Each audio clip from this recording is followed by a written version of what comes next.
आखाती युद्ध दीड महिना चालेल, व्हाईट हाऊसकडून माध्यमांना माहिती. इराणचे नेते आमच्या संपर्कात असल्याचाही दावा.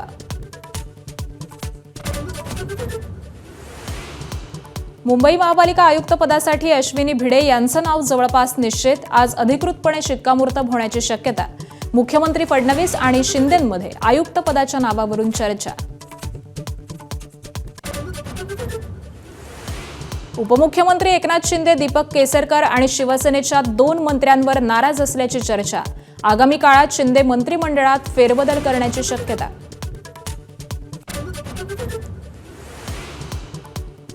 सिद्धपुरुष असल्याचं खरातनं कसं ठसवलं भक्तांवर. नाशिकमधल्या एका उद्योगपतीच्या आत्मचरित्रात खरातवरती प्रकरण. पॅरिसमध्ये खरातनं ओशनोलॉजीचा अभ्यास केल्याचा दावा.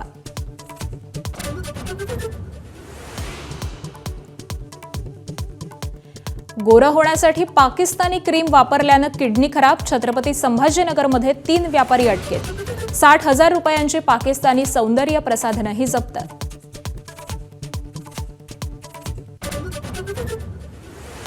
मिठी नदीतील गाळ काढण्यासाठी मुंबई महापालिकेला अखेर मिळाले कंत्राटदार मिळण्यात येत होत्या अडचणी. नाले सफाईवरती मनपाची करडी नजर असणार.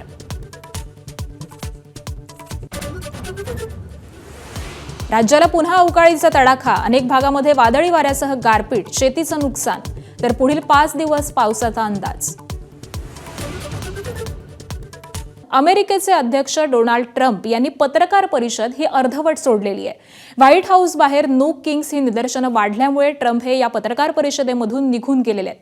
बंदुकीच्या फैरींचे आवाज येताच ट्रम्प यांना सुरक्षित स्थळी त्यानंतर नेण्यात आलं.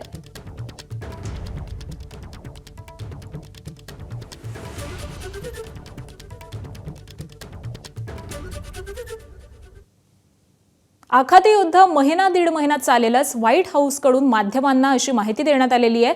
युद्धास 4 ते 6 आठवड्यांची मुदत ही कायम आहे असं व्हाईट हाऊसकडून सांगण्यात आलंय. इराणसोबतची चर्चा देखील पुढे जातीये. इराणकडून जाहीरपणे बोललं जातंय ते खरं नाही. इराणचे नेते हे आमच्या संपर्कामध्ये आहेत असं सांगण्यात आलंय. जे बोलतायत त्यापेक्षा संवाद वेगळा आहे असं देखील व्हाईट हाऊसचं म्हणणं आहे.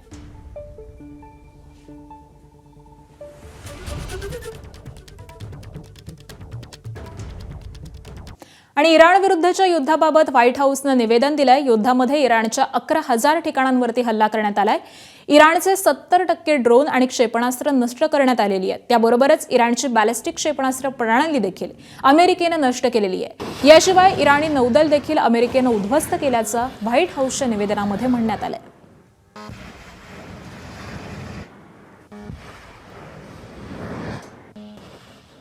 दरम्यान अमेरिकेचं सैन्य इराणच्या लष्करी तळांवरती सातत्यानं आक्रमक हल्ले करत आहे. अमेरिकेच्या सैन्यानं इराणच्या लढाऊ विमानावरती देखील बॉम्ब हल्ला केलाय. त्याबरोबरच क्षेपणास्त्र प्रक्षेपण प्रणाली देखील लक्ष्य केली आहे. अमेरिकेच्या सेंट्रल कमांडनं इराणवरील हल्ल्याचा नवीन व्हिडिओ हा प्रसिद्ध केलेला आहे.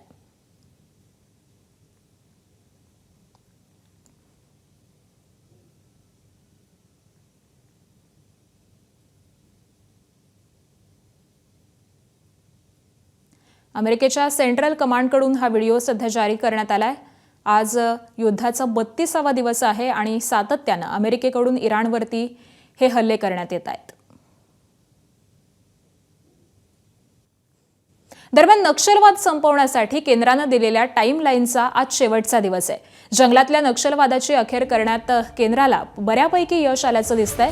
लोकसभेमध्ये देखील काल त्यावरती साधक बाधक चर्चा झाली आहे. गेल्या वर्षभरामध्ये अनेक बड्या नक्षल कमांडरचा खात्मा झाला. केंद्रानं पुकारलेला निर्णायक लढा पाहता अनेक नक्षलवाद्यांनी शस्त्र खाली ठेवली.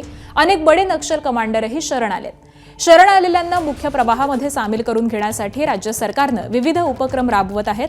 मात्र जंगलातला सशस्त्र माओवाद संपुष्टात येत असताना शहरातल्या नक्षलवादाचं काय असा सवाल उपस्थित झालाय. या संदर्भामध्ये एबीपी माझानं राज्यातल्या आजवरच्या नक्षल अभियानातील सर्वात अनुभवी अधिकाऱ्याशी संवाद साधला.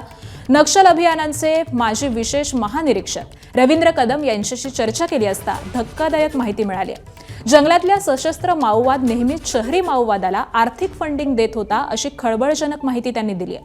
शहरी माओवाद लवकर नेस्तनाबूत होणार नाही असा सावधगिरीचा इशारा देखील त्यांनी दिलाय. भीमा कोरेगाव आंदोलनासाठी आणि एल्गार परिषदेसाठी पैशांचा पुरवठा जंगलातील माओवादातून झाला होता.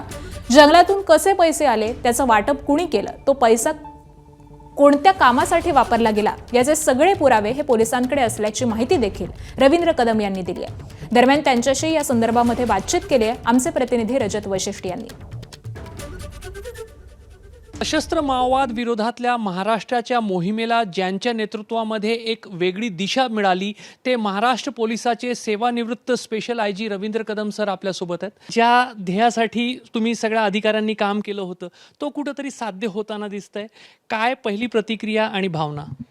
नाही, हे खूप चांगली डेव्हलपमेंट आहे, कारण जंगलामधला जो सशस्त्र माओवाद आहे आणि आपण बघतोय की किती अल्प काळामध्ये म्हणजे 5 की 6 राज्यांमध्ये पसरले, जवळपास 180 जिल्हे त्यांनी व्याप्त केले आणि सगळ्या त्यांच्या हिंसात्मक हालचाली तुमच्या सगळ्यांच्या पाहण्यात आलेल्या आहेत। तर ते लवकर संपुष्टात आलं आणि त्यामुळं यांच्या हिंसात्मक हालचालीमुळे जे विकासाला अडथळा होत होता तो आता दूर झालेला आहे। जंगलामध्ये जो माओवाद आहे, जर त्याच्या इतिहासामध्ये आपण गेलो तर तो माओवाद कुठेतरी तेलंगणामधील विविध शहरी भागातून तो जंगलापर्यंत आलेला होता। म्हणजे जर असं म्हटलं आपण की जंगलातल्या माओवादावरचा एक म्हणजे त्याचा वैचारिक नियंत्रण जो आहे तो शहरी माओवादाकडेच होता। आता जेव्हा जंगलातला माओवाद संपतोय, शहरी माओवादाकडे आपण कसे पाहता? शहरी माओवाद काही इतक्या लवकर निस्तानाभूत होणार नाही। शहरी माओवाद म्हणजे बेसिकली माओवाद शहरी किंवा जंगलातला हा आपण केलेला डिव्हिजन आहे। यांचा इकडचा जो सपोर्ट गेला, जंगलातला सपोर्ट गेला आहे, संपला, तर त्या बॅकड्रॉपवर आता पुढं शहरी भागातले जे माओवादी आहेत ते त्यांच्या हालचाली चालू ठेवतील। त्यातही काही खूपशे भूमिगत पद्धतीनं ऑपरेट करतायत, ही पण वस्तुस्थिती आहे। शहरी माओवादाला आर्थिक पाठबळ हे मुळात जंगलातून आलेल्या पैशातूनच होते, ही वस्तुस्थिती कोणीही नाकारू शकत नाही। तसे पुरावे पण आहेत आपल्याकडे, अगोदर आम्ही जेव्हा काम करतो तेव्हा मिळालेले। त्याच्यामुळे आता थोडीशी शहरी माओवादातली चळवळसुद्धा या दृष्टिकोनातून वीक होईल। ते काहीतरी पर्याय सोर्स हे करतील, उपलब्ध करून घेतील, पण एवढ्या मोठ्या प्रमाणावर शक्य होत नाही। पहिले कसं त्यांचं अगदी फ्री हँड होतं, त्यांना भरपूर पैसा जंगलातनं गोळा व्हायचा, पक्षातला मोठा शहरातून यायचा। महाराष्ट्रातील असे काही उदाहरण आहे जंगलात? माहिती आहे की तुम्हाला, भीमा कोरेगावमध्ये हे अशी उदाहरणं आलेली आहेत समोर की कसे पैसे आले, कसे पैशाचं वाटप झालं, कोणी काय कारवाई केली, हे सगळं आलेलं आहे। म्हणजे पुण्यात जो भीमा कोरेगाव संदर्भातला जो मेळावा घेण्यात आला त्याच्यासाठीचं फंडिंग जंगलातून झालं होतं, त्याच्या खालचं फंडिंग जंगलातून झालं होतं, अगदी बरोबर। हे जे सरेंडर होणारे मोठे सगळे नेते आहेत, भविष्यात हे शहरी माओवादाला खतपाणी तर नाही घालणार? आपल्याला ही शक्यता अजिबात नाकारता येणार नाही। आता ते सध्या शरण आलेले आहेत, पोलिसांच्या ताब्यात आहेत, पोलिसांचं त्यांच्यावर लक्ष आहे, पण जसजसा काळ जाईल ना तसं पोलिसांचं त्यांच्याकडे दुर्लक्ष होतं, ही वस्तुस्थिती आपल्याला मान्य केलीच पाहिजे। आता काही कायदेशीर कारवाईच्या अडचणीखाली तर नाहीच आहेत ते, त्यांच्यावर कुठलं बंधनही नाही। त्याच्यामुळं ते एक तर त्यांचा विचार पक्का आहे, माओवादाचा अभ्यास त्यांचा पक्का आहे, त्यामुळं कधीतरी ते शहरी माओवादाला ते संपर्क करणारच आहेत, संपर्क केलाही असेल कदाचित, आणि मग ते पुन्हा एकत्र हळूहळू संघटित होऊ शकतात, ही मला असं पूर्ण हे आहे। आता शहरी भागाच्या अनुषंगाने जास्त दक्ष राहण्याचा पण हा काळ आहे। एका प्रकारे सिक्युरिटी फोर्सेसने यश जो मिळाला आहे तो एक स्तुत्य बाब आहे, मात्र कुठेतरी आव्हानही जे आहे ते वाढले आहेत। शहरी भागातल्या नक्षलवादाकडे अजिबात दुर्लक्ष करता येणार नाही, कारण तुम्हालाही माहिती आहे की यांचं हे फार पेशंटली त्यांचं काम चालू राहतं, हळूहळू तर ते काम अजूनही त्यांचं चालू आता जास्त थोडा सेटबॅक मिळाला असतील, पाठीमागायला असतील, परंतु ते त्यांचं ऑर्गनायझेशन जे काय शहरी भागातलं ते मेंटेन करून आहेत आणि पुढं ते परत रिऑर्गनाईज करतील। मागच्या वेळेस मी तुम्हाला ते सांगितलं की रिऑर्गनाईज करतीलच ते 100%, इतक्या लोकांना हा विचार मारणार नाही। कॅमेरामॅन अतुल हिरडेसह रजत वशिष्ठ, ABP माझा, नागपूर।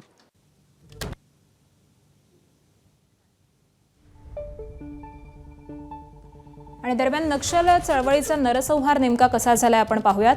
1980 पासून सशस्त्र माओवाद्यांकडून महाराष्ट्रामध्ये 609 जणांची हत्या करण्यात आली।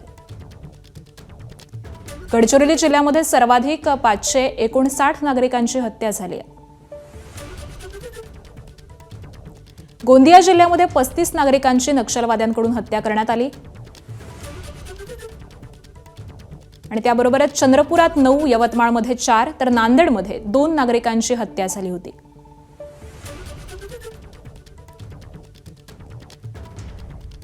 तर संपत्तीची होळी नेमकी कशी होत होती? 1980 पासून 38 कोटी 48 लाख रुपयांच्या खासगी संपत्तीची जाळपोळ करण्यात आली।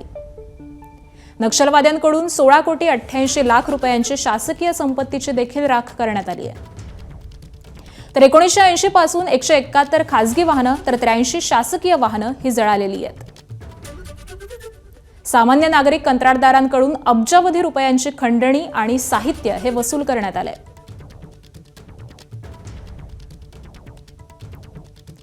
त्याबरोबरच नक्षल चळवळीतले हौतात्म्य नेमके कोण कोण होते आपण पाहूयात. 1980 पासून 244 पोलीस कर्मचारी आणि अधिकारी हे शहीद झालेत. 8 जानेवारी 1988 ला पहिले हौतात्म्य SRPFच्या रमेश पगधुनेंची हत्या करण्यात आली. 2009 साली सर्वाधिक 52 पोलीस आणि अधिकारी हे शहीद झाले. 1991 मध्ये 12, 1993 मध्ये 14, 2005 मध्ये 25, 2014 मध्ये 11 आणि 2019 मध्ये पोलीस हे शहीद झालेले होते. त्याबरोबरच 2020 नंतर नक्षलवाद्यांवरती नियंत्रण मिळवण्यामध्ये आलं. 2021 ते 2024 या 4 वर्षामध्ये एकही पोलीस हे शहीद झाले नाहीत. 2025 आणि 2026 मध्ये प्रत्येकी एका पोलिसाची नक्षलवाद्याकडून हत्या करण्यात आली.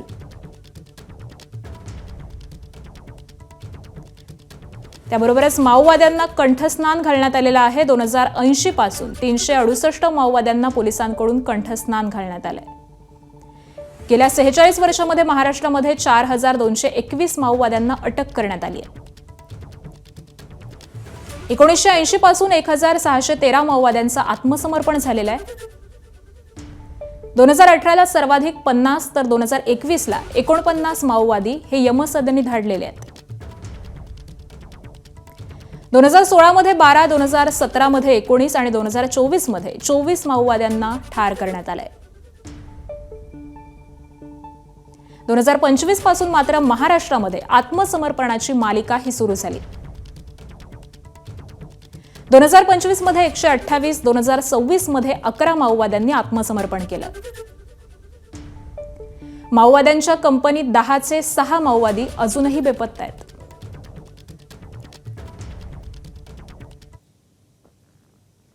तर महाराष्ट्रामध्ये माओवाद संपुष्टात आलेला असून नक्षल विरोधीमध्ये लढणाऱ्या C60 कमांडोंचा सरकार सत्कार करणार आहे, अशी घोषणाही मुख्यमंत्री देवेंद्र फडणवीसांनी केली आहे. महाराष्ट्रामध्ये माओवाद हा जवळपास संपुष्टात आणला. एक प्रकारे महाराष्ट्र माओवादापासून मुक्त करण्याचं काम केल्याबद्दल पोलिसांचं मी अभिनंदन देखील केलं. आणि ज्या ज्या लोकांनी किमान 3 वर्ष C60 हा जो आपला फोर्स आहे माओवादाच्या विरुद्ध लढणारा त्यामध्ये काम केलेलं आहे, त्या सगळ्यांना C60 मेडल हे देण्याचा निर्णय आज या ठिकाणी मी घोषित केला आहे. आणि यानंतर पुढच्या बातमीकडे वळूयात. मुंबईमध्ये विजेचा पुरवठा करणाऱ्या कंपन्यांच्या दरामध्ये कपात होणार आहे. उद्यापासून नवे दर हे लागू होणार आहेत. महावितरणाच्या वीज दरामध्ये कपात झाल्यानंतर राज्यभरातील वीज ग्राहकांना दिलासा मिळालेला असतानाच आता मुंबईकरांना देखील दिलासा मिळणार आहे. बेस्ट, अदानी आणि टाटा कंपन्यांच्या वीज दरामध्ये कपात होणार आहे. मे महिन्याच्या येणाऱ्या बिलामध्ये ग्राहकांना हा दिलासा मिळेल. आणि याच संदर्भामध्ये आपण अपडेट जाणून घेऊयात. आमचे प्रतिनिधी अभिषेक मुठाळे आपल्या सोबत आहेत. अभिषेक, वीज दरामध्ये कपात झाल्याचं कळतंय, मुंबईकरांना एक मोठा दिलासा म्हणायचा का? नक्कीच. राज्य वीज नियामक आयोगाकडनं मार्च 2025 चा जो आदेश काढण्यात आलेला होता त्यानुसार जर का पाहायचं तर पुढील 5 वर्षासाठी जे वीज दर आहेत त्याच्यामध्ये आपल्याला कपात होताना पाहायला मिळालेली होती. आत्ताच नुकताच जो MERCनं एक निर्णय दिला आणि त्यानंतर महावितरणच्या वीज दरामध्ये देखील आपल्याला कपात झाल्याचं दिसलेलं होतं आणि त्यामुळे राज्यातल्या वीज ग्राहकांना देखील दिलासा यामधनं मिळताना दिसणार आहे, ज्यामध्ये मे महिन्याच्या बिलामध्ये आपल्याला यामध्ये कपात होताना दिसेल. आणि त्याचप्रमाणे मुंबई आणि उपनगर ह्या विजेचा पुरवठा करणाऱ्या कंपन्यांच्या दरामध्ये देखील आपल्याला कपात होताना दिसणार आहे. प्रामुख्यानं जर पाहायचं तर या नव्या आर्थिक वर्षासाठी बेस्ट असेल, अदानी असेल आणि टाटा असेल या तिन्ही कंपन्यांच्या वीज दरामध्ये कपात होताना दिसेल. जवळपास 0 ते 100 पर्यंत जर का वीज युनिट असेल तर साधारणपणे 55 पैशांपर्यंतची वीज कपात ही आपल्याला होताना दिसणार आणि त्यामुळे एकूणच मोठा दिलासा हा सर्वसामान्य ग्राहकांना, वीज ग्राहकांना मिळताना दिसणार आहे. अगदी. अभिषेक, तुम्ही आमच्यासोबत असेच राहा. पुढच्या एका बातमी संबंधीचे अपडेट्स तुमच्याकडून घ्यायचे आहेत. मुंबई महानगरपालिकेच्या आयुक्तपदी अश्विनी भिडे यांचं नाव हे जवळपास निश्चित झालंय. आज अधिकृतपणे अश्विनी भिडे यांच्या नावावरती शिक्कामोर्तब होणार असल्याची माहिती सूत्रांकडून कळतीये. तर मुंबई महानगरपालिकेच्या आयुक्तपदासाठी अश्विनी भिडे, मिलिंद म्हैसकर, असीम गुप्ता आणि संजय मुखर्जी यांची नावं ही चर्चेत होती. मात्र सध्या तरी अश्विनी भिडे यांचंच पारडं हे जड असल्याची सूत्रांची माहिती आहे. दरम्यान अश्विनी भिडे यांनी उपमुख्यमंत्री एकनाथ शिंदेंची भेट घेतली. अश्विनी भिडे आणि एकनाथ शिंदे यांच्यामध्ये 1 तास चर्चा झाली. दरम्यान अश्विनी भिडे आयुक्त झाल्या तर पहिल्या महिला आयुक्त म्हणून त्यांची ओळख निर्माण होईल. आणि याच संदर्भातले अपडेट जाणून घेऊयात आमचे प्रतिनिधी अभिषेक मुठाळे यांच्याकडून. अभिषेक, आयुक्तपदी अश्विनी भिडे यांचीच नियुक्ती होणार आहे, काय अपडेट्स मिळतात? नक्कीच एकूणच मागील 2 ते 3 दिवसापासून आपल्याला मुंबई महापालिका आयुक्त कोण होणार या संदर्भात मोठ्या प्रमाणात खलबत होताना पाहायला मिळालेली आहे. आणि काल मुख्यमंत्री आणि उपमुख्यमंत्री यांच्यामध्ये देखील चर्चा झाली आहे. दोघांमध्ये जेव्हा चर्चा झाली तेव्हा 2 नावं ही समोर होती. त्यामध्ये असीम गुप्ता असतील किंवा मग अश्विनी भिडे असतील. आणि एकूण जवळपास अश्विनी भिडे यांच्या नावावर निश्चिती झाल्याचं कळतं आहे. आज अधिकृतपणे भिडेंच्या नावावर शिक्कामोर्तब होताना पाहायला मिळेल. आणि तशा प्रकारे एकूणच पत्र जे आहे ते देखील GAD कडनं, सामान्य प्रशासन विभागाकडनं काढण्यात येईल. एकूण जर अश्विनी भिडे यांची कारकीर्द पाहायची तर आता अश्विनी भिडे या मुख्यमंत्र्यांच्या प्रधान सचिव म्हणून कार्यरत आहे. या अगोदर पाहायचं तर मुंबई मेट्रो असेल किंवा मग महापालिकामध्ये अतिरिक्त आयुक्त म्हणून देखील त्यांनी काम केलेलं आहे. आणि त्यामुळे प्रदीर्घ असा अनुभव आहे. 1995च्या कॅडरच्या त्या IS अधिकारी आहेत, अनुभवी अशा अधिकारी आहे. त्यामुळे त्यांचं नाव जवळपास निश्चित मानलं जातं. अगदी, त्यामुळे या संदर्भातले अपडेट जाणून घेऊ. तुर्तास धन्यवाद अभिषेक या सविस्तर माहितीसाठी. आणि यानंतर अश्विनी भिडे यांच्या कारकिर्दीवरती आपण एक नजर टाकूयात.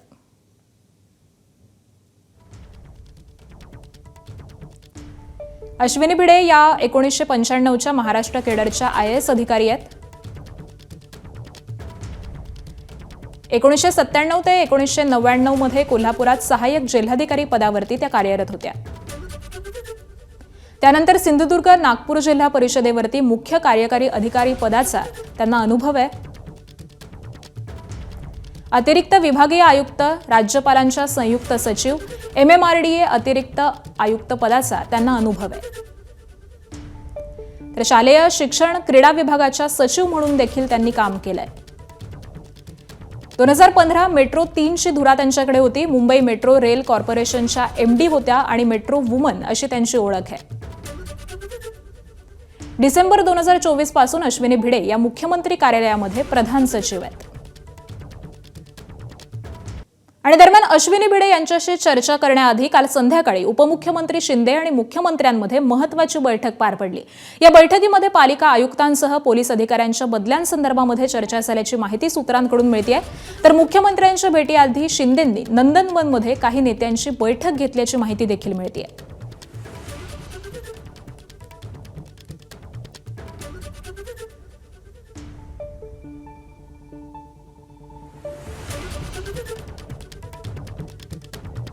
पश्चिम आशियामध्ये सुरू असलेल्या युद्धाचा आज 32वा दिवस आहे. युद्ध थांबण्याऐवजी हल्ल्यांची तीव्रता ही वाढतीये. अमेरिका आणि इस्रायलचे इराणवरती सातत्यानं हल्ले सुरू आहेत. तर इराण देखील हल्ल्यांना जोरदार प्रत्युत्तर देत आहे. दरम्यान संयुक्त अरब अमिरातीमध्ये इराणचा शाहेद ड्रोन हा पाडण्यात आलाय आणि याचा व्हिडिओ देखील आता समोर आलेला आहे.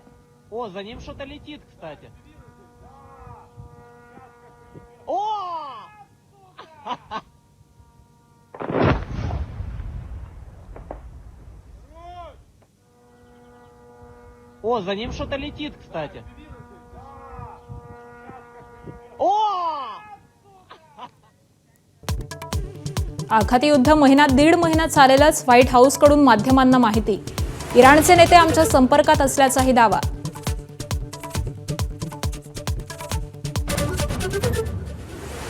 मुंबई महापालिका आयुक्त पदासाठी अश्विनी भिडे यांचं नाव जवळपास निश्चित. आज अधिकृतपणे शिक्कामोर्तब होण्याची शक्यता. मुख्यमंत्री फडणवीस आणि शिंदेंमध्ये आयुक्त पदाच्या नावावरून चर्चा.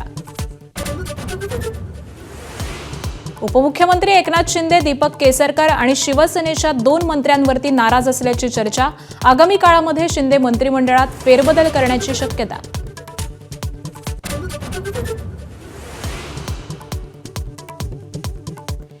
सिद्धपुरुष असल्याचं खरातनं कसं ठसवलं भक्तांवर, नाशिकमधल्या एका उद्योगपतीच्या आत्मचरित्रात खरातवरती प्रकरण. पॅरिसमध्ये खरातनं ओशनोलॉजीचा अभ्यास केल्याचा दावा.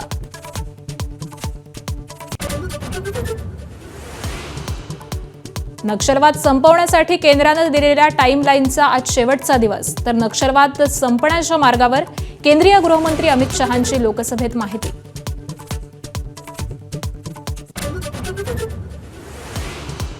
गोरं होण्यासाठी पाकिस्तानी क्रीम वापरल्यानं किडनी खराब. छत्रपती संभाजीनगरमध्ये 3 व्यापारी अटकेत. 60,000 रुपयांची पाकिस्तानी सौंदर्य प्रसाधनही जप्त. मिठी नदीतील गाळ काढण्यासाठी मुंबई महापालिकेला अखेर मिळाले कंत्राटदार मिळण्यामध्ये येत होत्या अडचणी. नाले सफाईवरती मनपाची करडी नजर असणार.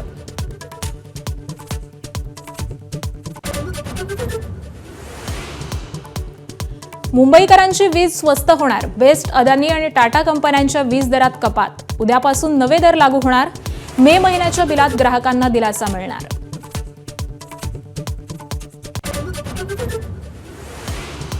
राज्यात पुन्हा अवकाळीचा तडाखा. अनेक भागामध्ये वादळी वाऱ्यासह गारपीट, शेतीचं नुकसान. तर पुढील 5 दिवस पावसाचा अंदाज.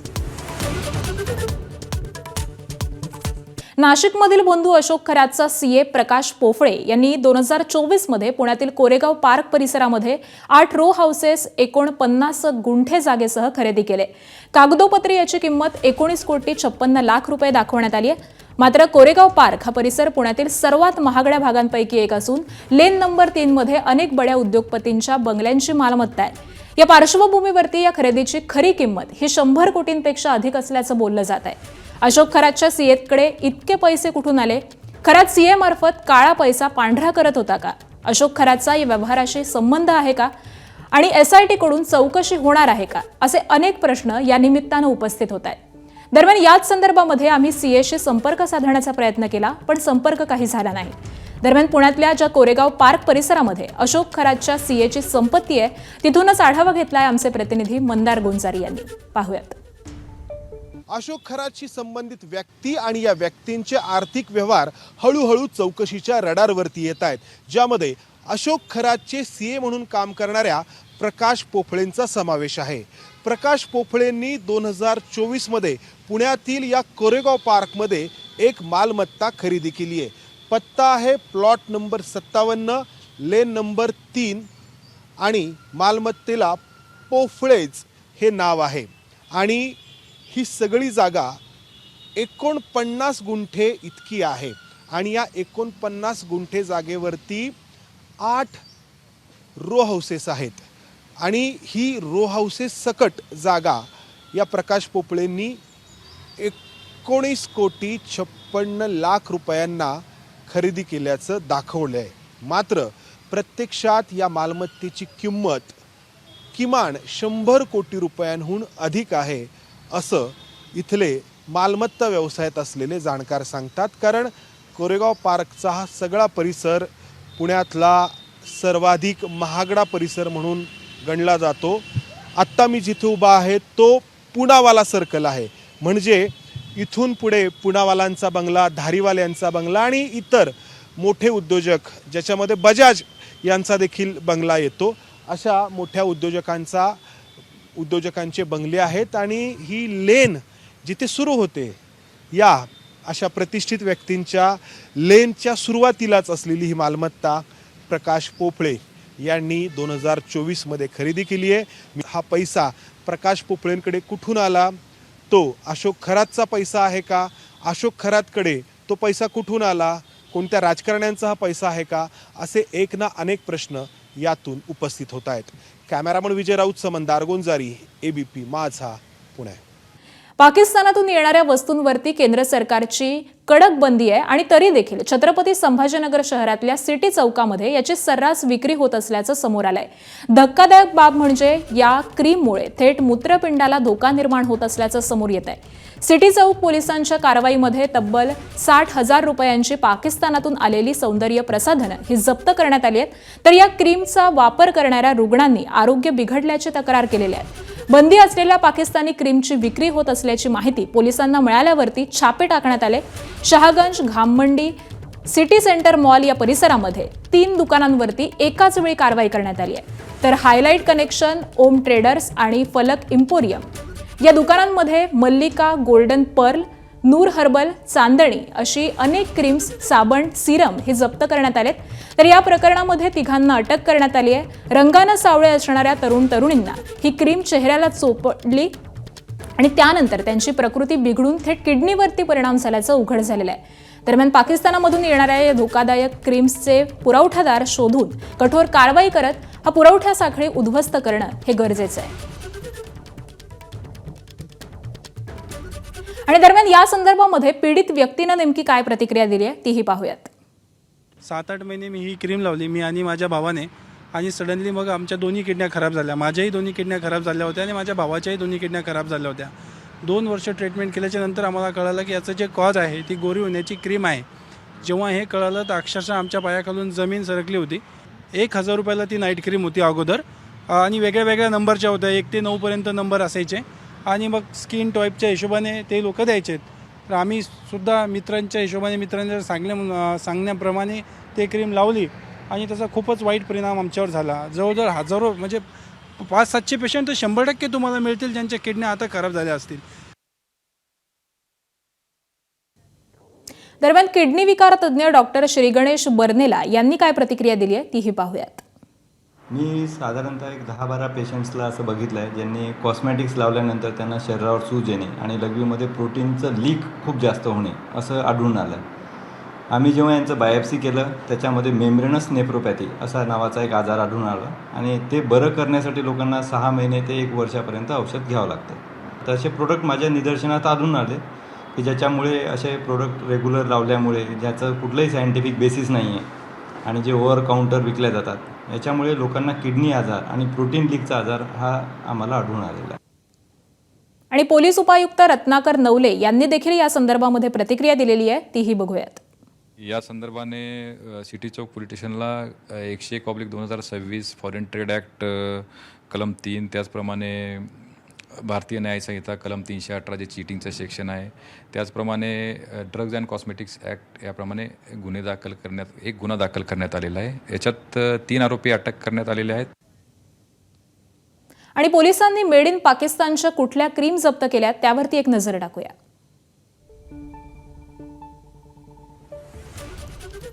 मल्लिका क्रीम, झलक क्रीम, गोरे क्रीम, त्याबरोबरच गोल्डन पर्ल क्रीम, चांदणी क्रीम, अजुबा क्रीम, याशिवाय face fresh cream, Noor herbal cream, new face beauty cream, Parle gold साबण, गोरे साबण, मल्लिका विटॅमिन सी सिरम. तर या सगळ्या क्रीम या जप्त करण्यात आलेल्या आहेत. उपमुख्यमंत्री एकनाथ शिंदे पक्षातल्या 2 मंत्र्यांवरती नाराज असल्याची जोरदार चर्चा आहे.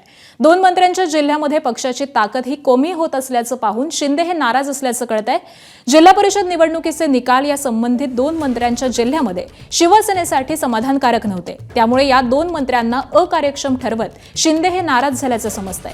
या निवडणुकीमध्ये शिंदे स्वतः पायाला भिंगरी लावून प्रत्येक जिल्ह्यामध्ये प्रचारासाठी गेले. मात्र काही मंत्री आपल्या जिल्ह्यामध्ये तळ ठोकून असूनही पक्षाला अपेक्षित यश हे मिळालेलं नाही. नागपूर अधिवेशन काळामध्ये शिंदे भाकरी फिरवण्याच्या तयारीमध्ये होते. मात्र जिल्हा परिषद आणि नगरपालिका निवडणुकीमध्ये काही मंत्र्यांना गड राखता आला नाही. त्यामुळे अकार्यक्षम मंत्र्यांना लवकरच नारळ दिला जाईल अशी शक्यता आहे. येणाऱ्या काही दिवसांमध्ये शिंदे मंत्रिमंडळामध्ये बदल करून नव्या आणि पक्ष वाढीसाठी झटणाऱ्या नेत्यांकडे मंत्रिपदाची धुरा देण्याची शक्यता आहे. यासाठी काही इच्छुक शिंदेंकडे लॉबिंग करत असल्याचं समजतंय. त्यामुळे आता शिवसेनेचे नेते कोणाचं मंत्रिपद जातं आणि कोणाचा पत्ता कट होतो हे पाहणं महत्त्वाचं असणार आहे. उपमुख्यमंत्री शिंदे दीपक केसरकर यांच्यावरती प्रचंड नाराज असल्याची सूत्रांची माहिती आहे. दीपक केसरकरांनी घेतलेल्या पत्रकार परिषदेनंतर शिवसेना नेत्यांमध्ये देखील नाराजीचा सूर आहे. केसरकरांनी एकनाथ शिंदेंच्या चुकीच्या व्यक्तीसोबत भेट घडवून आणल्याचं नेत्यांचं मत आहे आणि अशी माहिती सूत्रांकडून समजते. बंधू करातवरती कडक कारवाई व्हावी असं पक्षामधील बड्या नेत्यांचं मत आहे. पक्षातील वरिष्ठांकडून केसरकरांना समज देण्यात आल्याची ही माहिती सूत्रांकडून कळतीये.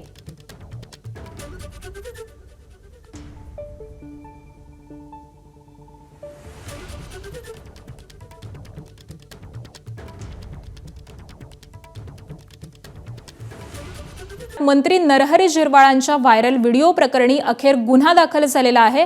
ट्रान्सजेंडरच्या तक्रारीवरून कफ परेड पोलीस ठाण्यामध्ये हा गुन्हा दाखल करण्यात आलाय. ट्रान्सजेंडरच्या भावाविरोधातच कफ परेड पोलीस ठाण्यामध्ये हा गुन्हा दाखल करण्यात आलाय. अन्न आणि औषध प्रशासनमध्ये नोकरी लावण्याची मागणी केल्याचा, अन्यथा व्हिडिओ व्हायरल करण्याची धमकी दिल्याचा FIR मध्ये आरोप करण्यात आलेला आहे. आताची एक मोठी बातमी आपण पाहतोय. मंत्री नरहरी झिरवाळ यांचा काहीच दिवसांपूर्वी हा व्हिडिओ व्हायरल झालेला होता आणि त्याच संदर्भामध्ये आता गुन्हा देखील दाखल झालेला आहे.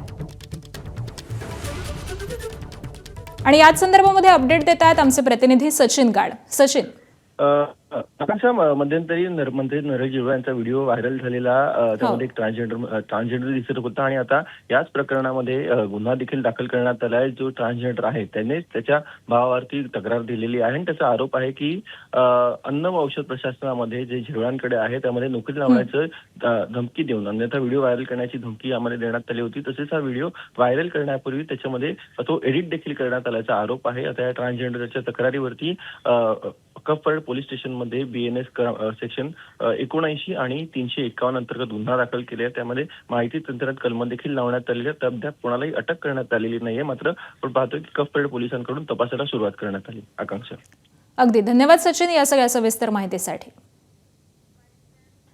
आणि पुढच्या बातमीकडे वळूयात. महात्मा गांधी यांचे पणतू तुषार गांधी यांना विद्यापीठाच्या प्रवेशद्वारावरच जबरदस्तीने थांबवून विद्यापीठ परिसरामध्ये प्रवेश हा नाकारण्यात आला. तुषार गांधी हे मुंबई विद्यापीठामध्ये बौद्ध भिक्षू भदंत विमानसा यांच्या सत्याग्रहाला पाठिंबा देण्यासाठी काल दुपारी आलेले होते आणि त्यावेळी ही घटना घडलेली आहे. मुंबई विद्यापीठाच्या प्रवेशद्वारावरती ही घटना घडलेली आहे. तुषार गांधी यांना प्रवेश हा नाकारण्यात आलेला आहे. आणि याच संदर्भातले अपडेट जाणून घेऊयात. आमचे प्रतिनिधी वेदांत नेप सध्या आपल्यासोबत आहेत. वेदांत, तुषार गांधींना नेमका हा प्रवेश का नाकारण्यात आला? काय नेमकं काल घडलं होतं? खरं तर मागील 222 दिवसांपासून भदंत विमानसा हे त्यांच्या शैक्षणिक मागण्यांसाठी त्यांना न्याय मिळावा यासाठी मुंबई विद्यापीठाच्या वसतिगृहाच्या जवळ आंदोलन करत आहेत आणि या आंदोलनाला विविध स्तरातून पाठिंबा दिला जात आहे. मग याआधी आनंद पटवर्धन असतील, त्यासोबतच म्हणजे डॉक्टर बाबासाहेब आंबेडकरांचे पणतू अमय आनंदराज आंबेडकर असतील, हे सुद्धा विद्यापीठात अशाच प्रकारे त्यांच्या जे उपोषण आहे, ज्या सत्याग्रह करत त्याला पाठिंबा देण्यासाठी आले होते. मात्र त्यावेळी सुद्धा त्यांना सुरक्षा रक्षकांनी रोखलं होतं आणि सगळी माहिती जाणून घेऊनच त्यांना आतमध्ये सोडलं होतं. काल दुपारी तुषार गांधी सुद्धा या सगळ्या सत्याग्रहाला, या उपोषणकर्त्यांना पाठिंबा देण्यासाठी आले आणि त्यांना आधी तर विचारलं की तुमचं नेमकं आतमध्ये काम काय आहे आणि त्यामुळे त्यांना रोखण्यात आलं. त्यानंतर मग सगळी विचारपूस करूनच त्यांना आतमध्ये सोडण्यात आलं. मुंबई विद्यापीठाचं असं म्हणणं आहे की त्यांनी जर आधी पूर्वकल्पना दिली असती किंवा मग अशा प्रकारे आपण उपोषणकर्त्यांना पाठिंबा देण्यासाठी जात आहोत असं सांगितलं असतं तर आम्ही त्यांना सोडलं असतं. शिवाय मुंबई विद्यापीठाची सुद्धा बाजू मांडली असती. मात्र त्यामध्ये काहीसा गोंधळ झाला आणि त्यानंतर तुषार गांधी यांना मुंबई विद्यापीठाच्या आतमध्ये सोडलं. ठीक आहे, धन्यवाद वेदांत या सगळ्या सविस्तर माहितीसाठी. आखाती युद्धानंतर इंधन तुटवडा निर्माण होण्याची भीती आहे आणि याच पार्श्वभूमीवरती सरकारकडून पाईपलाईन गॅस जोडणीवरती अधिक भर देण्यात येतोय. या संदर्भामध्ये बोलताना मंत्री छगन भुजबळांनी अलर्ट दिलाय. येत्या 3 महिन्यामध्ये पाईपलाईन गॅससाठी अर्ज न केल्यास LPG बंद होऊ शकतो असं भुजबळांनी सांगितलंय. दरम्यान अर्ज करून पाईपलाईनचं काम न झाल्यास LPG बंद होणार नाही हे देखील त्यांनी स्पष्ट केलेलं आहे. त्यामुळे 3 महिन्यांच्या आत LPG साठी अर्ज करणं हे महत्त्वाचं असणार आहे. दरम्यान राज्यामध्ये LPGचा मुबलक साठा असून रांगा न लावण्याचं आवाहन देखील त्यांनी केलेलं आहे.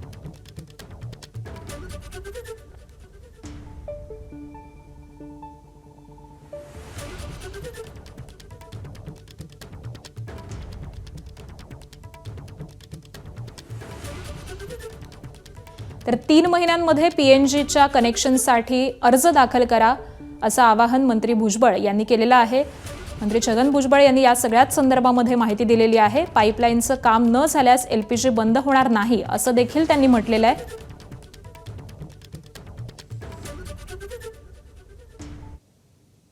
जी घबराट जी आहे, याने 3 आणले मग मी पण 2 आणले पाहिजेत, मी पण 3 आणले पाहिजेत.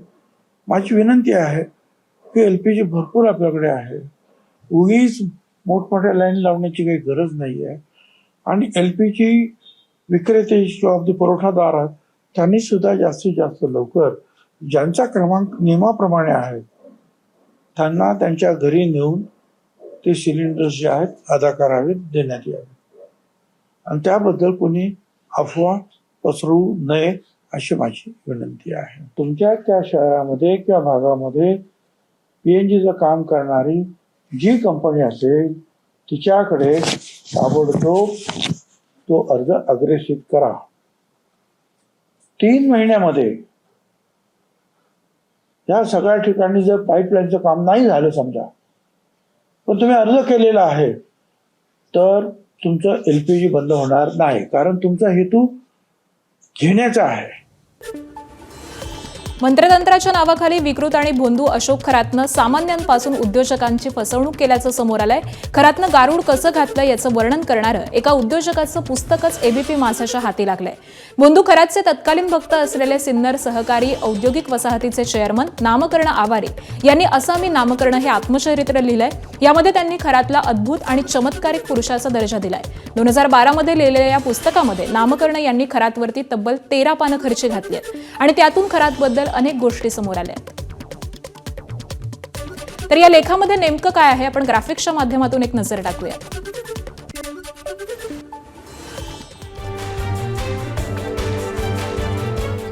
माझी आणि खरातची पहिली भेट 1999 मध्ये झाली. मी माणिकराव कोकाटेंच्या प्रचाराचं काम करत होतो. प्रचारातला वाद पोलीस स्टेशनमध्ये पोहोचला. त्यावेळी खरात पहिल्यांदा तिथे भेटला. कोकाटे 23,450 मतांनी निवडून येतील अशी भविष्यवाणी त्यानं केली. मतमोजणीहून परतताना अपघात होईल, त्यात 2 कार्यकर्त्यांचा मृत्यू होईल असंही खरातनं सांगितलं. खरातनं सांगितल्यानुसार दोन्ही घटना खऱ्या ठरल्या. खरातची भविष्यवाणी 100% खरी ठरते हे जाणवलं. त्यानंतर आम्ही नियमित सानिध्यात आलो. अद्भुत आणि चमत्कारिक असे 2-3 प्रसंग घडले. त्यामुळे खरात सर्वसाधारण नाही तर सिद्ध पुरुष असल्याची खात्री पटली. BSc नंतर खरातनं सैनिकी शिक्षण घेतलं. पॅरिसमधल्या सोबन विद्यापीठातून खरातनं ओशनोलॉजीत पदवी घेतली आहे. त्यात त्याला सुवर्ण पदकही मिळालंय. खरातनं शंकराच्या 5 सिद्ध मंदिरांचं बांधकाम करण्याचा संकल्प केला होता. त्यापैकी एक मंदिर गावच्या परिसरात बांधण्याचं ठरवलं होतं. त्यासाठीच शिवनिका संस्थान, ईशान्येश्वर मंदिर यांची स्थापना झाली. दरम्यान या पुस्तकाच्या लेखाबाबत आवारेंनी ABP माझाला प्रतिक्रिया दिली आहे. खरातच्या शिक्षणाबाबत मी अधिकृत दावा केलेला नाही. कोणीही त्याचं शिक्षण सांगितल्यावरती आपण डिग्री मागत नाही. त्याप्रमाणे त्यानं जी माहिती दिली तीच मी पुस्तकामध्ये मांडली आहे असं आवारेंनी म्हटलंय. मी 2023 मध्ये शिवनिका संस्थांच्या विश्वस्त पदाचा राजीनामा दिला. राजीनामा देण्याच्या 3 वर्ष आधीपासूनच खरात आणि माझा संपर्क नव्हता. पुढे ज्या उद्देशानं शिवनिका संस्थान उभारलं गेलं तो उद्देश दिसत नसल्यामुळे मी पदाचा राजीनामा दिला असं आवारेंनी म्हटलंय. खरात आणि माझा संबंध केवळ शिवनिका संस्थान आणि मंदिर इथपर्यंतच होता असं देखील त्यांनी सांगितलं. वसईमधला स्वयंघोषित धर्मगुरू ऋषिकेश वैद्यानं न्यायालयामध्ये अजब मागणी केली होती. त्यानं पोलीस कोठडीमध्ये आपल्याला पूजा अर्चा करण्यासाठी परवानगी द्यावी अशी कोर्टामध्ये मागणी केली. पण न्यायालयानं ऋषिकेश वैद्याची ती मागणी फेटाळून लावली आहे. कोठडीमध्ये पूजा अर्चा करण्यासाठी लागणारं साहित्य देखील आपल्याला उपलब्ध करून द्यावं अशी त्याची मागणी होती. एका महिलेवरच्या अत्याचार प्रकरणामध्ये ऋषिकेश वैद्याला पोलीस कोठडी सुनावण्यात आली आहे. आषाढी वारीमध्ये ज्ञानेश्वर महाराजांच्या पालखी सोहळ्याच्या नियोजनाबद्दल आळंदी देवस्थानची आज पत्रकार परिषद होणार आहे. आळंदीमध्ये सकाळी 11:30 वाजता पत्रकार परिषद आयोजित करण्यात आली आहे. यंदाच्या आषाढी वारीसाठी ज्ञानेश्वर माऊलींच्या पालखीच्या मुक्कामाची जागा ही बदलण्याचा विचार केला जात असल्याची बातमी ABP माझानं दाखवली. त्यानंतर आळंदी देवस्थान आज आपली भूमिका मांडणार आहे. दरम्यान पुण्यातील SP कॉलेजच्या मैदानावरती पालखीचा मुक्काम आयोजित करण्याची चाचपणी सुरू असल्याचं बोललं जात आहे. मुंबई महापालिकेला अखेर मिठी नदीची स्वच्छता आणि गाळ काढण्यासाठी कंत्राटदार मिळालेत. मुंबईतील मिठी नदी आणि नाल्यातील गाळ काढण्यासाठी किमान 60 दिवस म्हणजेच 2 महिने लागतील. पावसाळा लक्षात घेता कंत्राटदारांना कमी वेळेमध्ये काम पूर्ण करावं लागणार आहे. मुंबईतील नालेसफाईवरती पालिकेची करडी नजर असणार आहे आणि यासाठी विशेष डॅशबोर्डवरून पालिका या कामांवरती लक्ष ठेवणार आहे. दरम्यान सफाईसाठी अंदाजे 29 कोटी रुपये खर्च होणार असल्याची माहिती मिळते आहे. माहीम ते वांद्रे कुर्ला संकुल दरम्यान असलेल्या पहिल्या फेजसाठी कंत्राटदारावरती शिक्कामोर्तब झालेला आहे. तर वांद्रे इथल्या शिक्षक कॉलनी ते फिल्टरपाडा या अंतिम फेजसाठीही कंत्राटदार मिळालेत. मिठी नदीच्या मधल्या फेजसाठी कंत्राटदार आणि प्रशासनासोबत बोलणी सुरू असल्याची माहिती ही वरिष्ठ अधिकाऱ्यांनी सूत्रांनी दिली आहे. या 2 दिवसामध्ये सर्व ठिकाणी काम सुरू होणार असल्याची माहिती देखील मिळते आहे. नाशिकच्या चांदवडमध्ये अवकाळी पावसामुळे शेतीचं मोठं नुकसान झालंय. चांदवड, येवला, नांदगाव, सटाणा या तालुक्यातील अनेक गावांना या अवकाळीचा तडाखा बसलाय. शेतातील कांदा, गहू, हरभरा ही उभी पिकं उद्ध्वस्त झालेली आहेत. त्यामुळे शेतकरी हवालदिल झालाय. नुकसान झालेल्या शेती पिकांचे पंचनामे होऊन शेतकऱ्यांना नुकसान भरपाई मिळावी अशी मागणी शेतकरी करतायत. गारपिटीमुळे गव्हाचे फार नुकसान झाले. ते गहू काढणी आलेला गहू होता, तो त्याचा नव्हता झाला, आडवा पडलाय. त्याच्यात त्वरित सरकारने काहीतरी निर्णय घ्यावा आणि त्याचे पंचनामे करून. नुकसान झाले. गव्हाचं झालंय, कांद्यांचे झाले, डाळिंब बागाचे झाले. हवामान खात्यानं दिलेल्या अंदाजानुसार नाशिक जिल्ह्यातील येवला तालुका परिसरामध्ये वादळी वाऱ्यासह अवकाळी पावसानं जोरदार हजेरी लावली. या पावसामुळे काढणीला आलेला उन्हाळी कांदा हा भुईसपाट झालाय. इतरही शेती पिकांचं नुकसान झालंय. एकीकडे कांद्याला भाव नाही, त्यामुळे शेतकरी चिंतेत असताना आता अवकाळीनं पुन्हा एकदा कांदा पिकाचं नुकसान झाल्यामुळे शेतकरी हवालदिल झालाय. नुकसानीचे पंचनामे होऊन शेतकऱ्यांना मदत मिळावी अशी अपेक्षा शेतकरी व्यक्त करतायत. वाऱ्या आणि पावसाने माझं 1.5 ते 2 एकर कांदा हा एकदम असा भुईसपाट झालेला आहे. तरी मार्केट बंद असल्यामुळे मी तो काढू शकलो नाही आणि आज अचानक जो वादळी वाऱ्यासह पाऊस आला, माझ्या पूर्ण तो 1.5-2 एकर कांद्याचे पूर्ण नुकसान झालेले आहे. एबीपी माझा, उघडा डोळे बघा नीट.